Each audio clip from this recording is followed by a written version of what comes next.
Next दोस्तों बात करते हैं बारदोली सत्याग्रह की 1928। जो बारदोली सत्याग्रह था ये 1928 में शुरू हुआ। इसको किसने ऑर्गेनाइज करा था और कौन इसकी कमान संभाल रहा था? Sardar Vallabh Bhai Patel.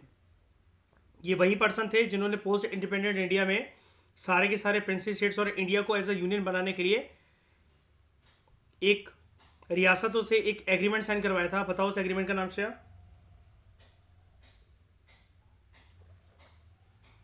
Very good, instrument of accession.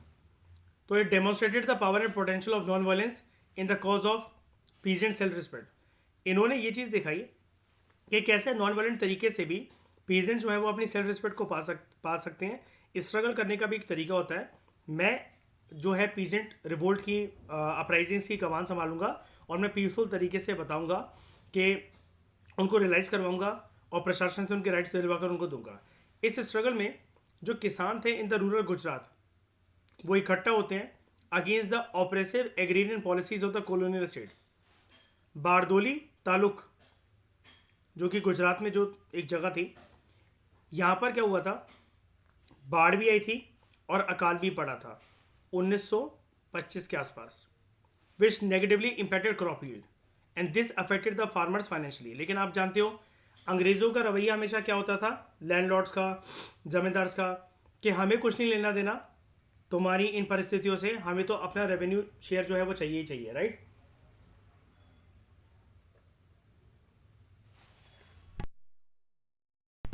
तो क्राइसिस की शुरुआत, the movement sparked of in January 1926 when authorities decided to increase the land revenue by 30%। अब इस टाइम पर 30% दे सकते हैं, सेम भी दे सकते हैं, इंक्रीज करना तो छोड़ो। तो despite petitions and calls from civic groups and farmers कि ये आप देखो ये अनफेयर है, ये इंक्रीज करना, हमारी फसल खराब हो गई है, यहाँ पर बाढ़ आ गई थी, सूखा पड़ गया था, काल आ गया था। लेकिन इन्होंने पेटिशंस करी, दरख्वास्त करी बहुत ज़्यादा, ठीक है, पीसफुल तरीके से, कि ये अनफेयर है कि आप जो टैक्स रेट्स की जो है दरें जो बढ़ा रहे हो 30% तक लेकर जा रहे हो। But government decided to go ahead with the tax collection. The Congress leaders were quick to protest and Bardoli inquiry committee it was set up to go into the issue। तो as per the report of the committee, revenue hike जो था it was unjustified.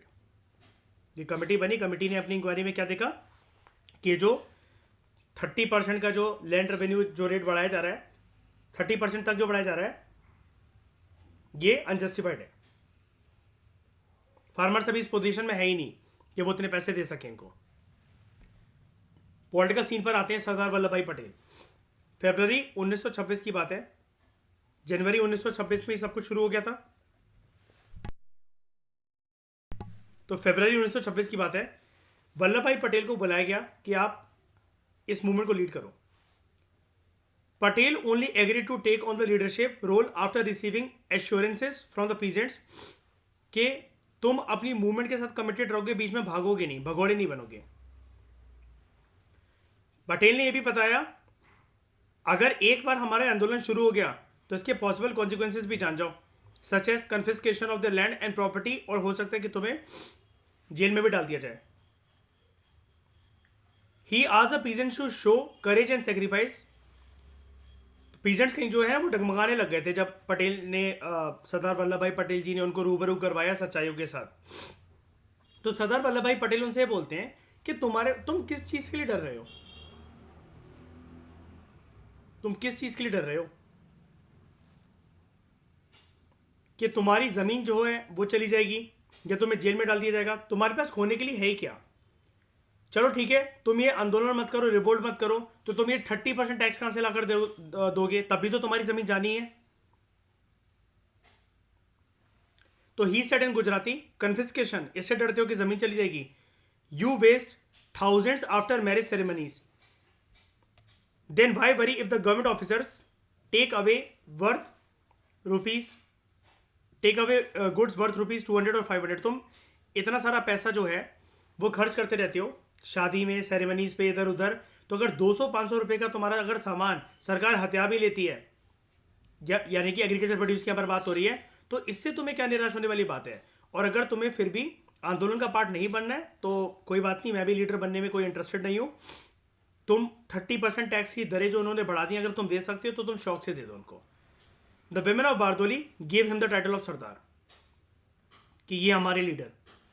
Gandhi ji through his writings in young India magazine supported the movement. तो methods adopted by Vallabh Bhai Patel. Patel जी की छत्र छाया में जो बारदोली के जो गुजरात के जो पीजेंट्स थे बारदोली डिस्ट्रिक्ट में, they resolve to refuse payments of the revise assessment. जो 30% जो दर बढ़ाई गई है टैक्स देने की, रेवेन्यू देने की, उन्होंने साफ तरीके से मना करा और सरदार वल्लभ भाई पटेल को आश्वासन दिया कि हम पीछे नहीं खिसकेंगे। और जैसा कि आपने बोला है कि हम साफ साफ मना करते हैं अंग्रेजी हुकूमत से कि हम पैसे देने ही नहीं वाले, तो उन्होंने साफ साफ मना कर दिया। जब तक गवर्नमेंट एक इंडिपेंडेंट तरीके से एक ट्राइब्यूनल का गठन नहीं करती है या फिर जो करंट अमाउंट जो चल रहा है उसको एक्सेप्ट नहीं करती कि यही होगी उनकी फुल पेमेंट, दरें बढ़ाई नहीं जाएंगी। इस मूवमेंट को ऑर्गेनाइज करने के लिए पटेल जी ने क्या करा? ही सेटअप 13 छावनीस या फिर वर्कर्स कैंप इस तालुका में बारदोली के पास। दो वॉलंटियर्स जो थे they came from Hindu community, Muslim community and Parsi community. लोगों को जागरूक करने के लिए, मोबिलाइज करने के लिए और इंफॉर्मेशन स्प्रेड करने के लिए बारदोली सत्य पत्रिका भी निकाली गई, मैगजीन भी निकाली गई। It was brought out to mobilise public opinion. Door to door camping also, door to door camping work was also done. घर घर जाकर लोगों को जागरूक करना और ये पता लगाना कि कौन कौन पीजेंट्स और कौन कौन जो है वो अंग्रेजी हुकूमत से परेशान है।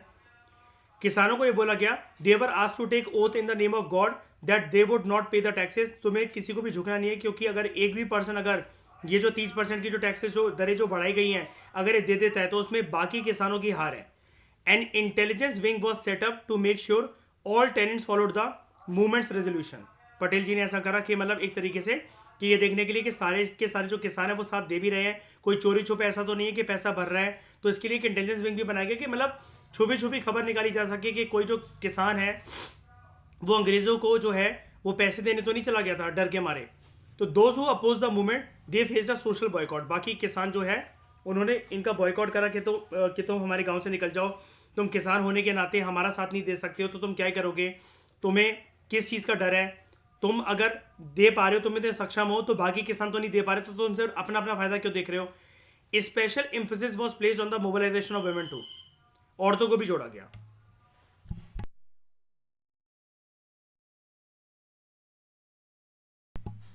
Support from nationalist leaders, K M. Munshi and Lalji Narangji, they resign from the Bombay legislative council in support of the movement.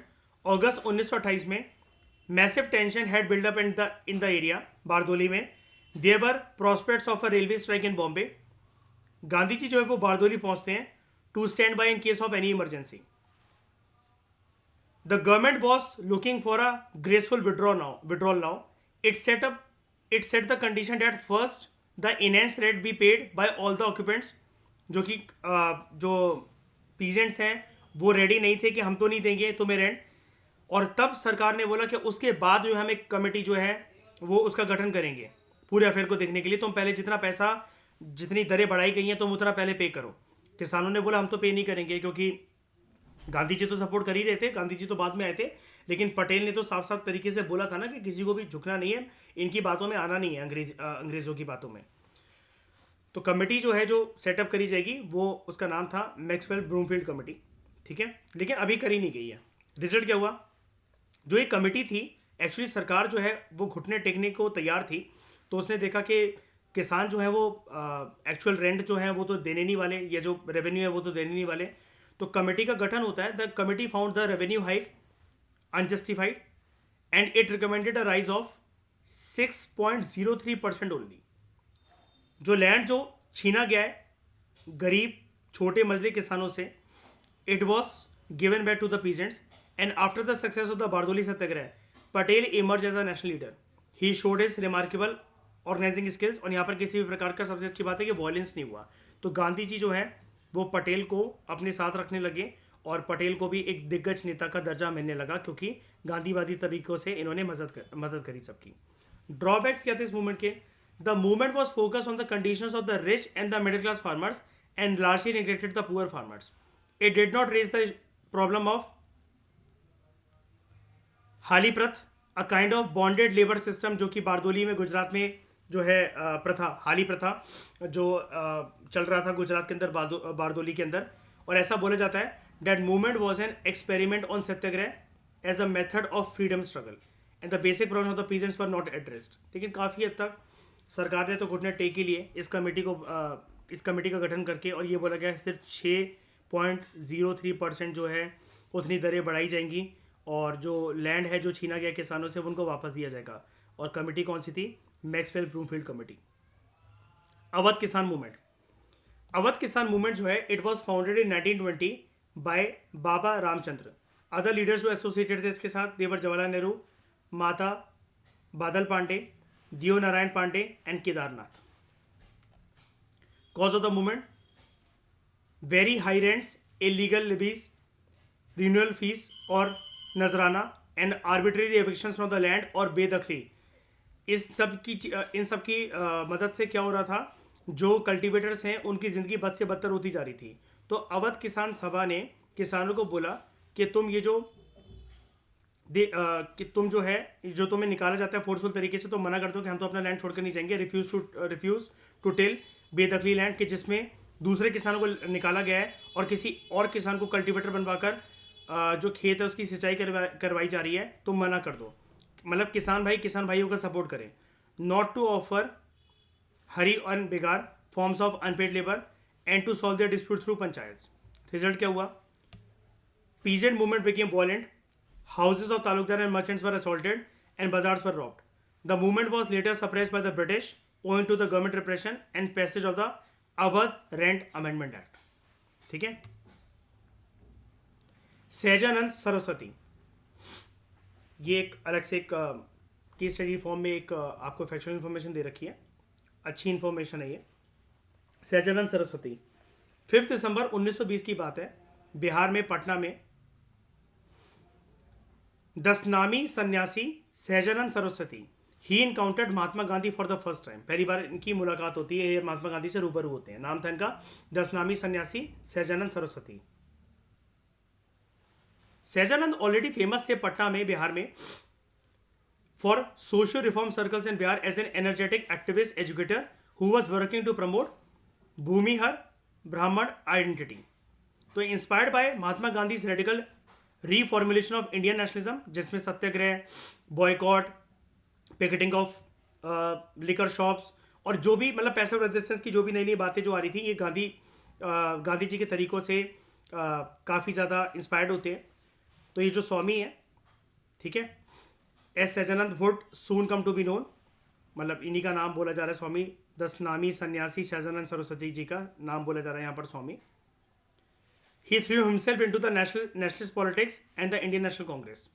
He started किसान सभा मूवमेंट इन बिहार और 1929 में ही फॉर्म द बिहार प्रोविंशियल किसान सभा BPKS in order to mobilize peasant grievances against the zamindari attacks on their occupancy rights and thus sparking the farmers movement in India.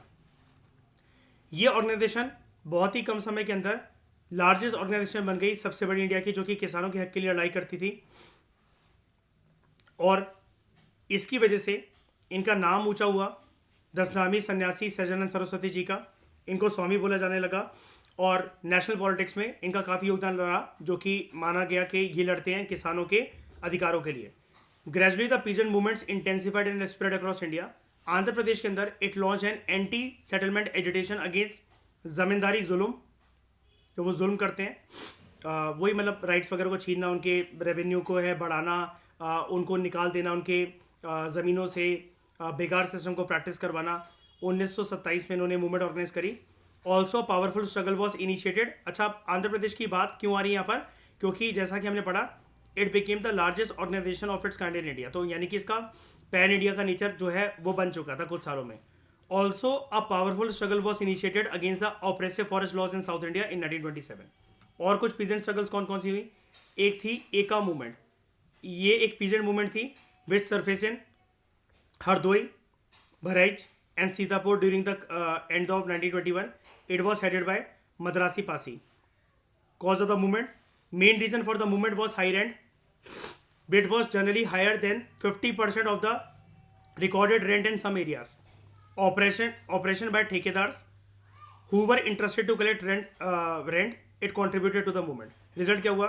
Movement है, ये भी warrant होती है का movement which was suppressed by the Britishers by the end of 1922. Midnapur के अंदर cultivators की एक स्ट्राइक हुई थी against white zamindari company which was led by Calcutta medical student.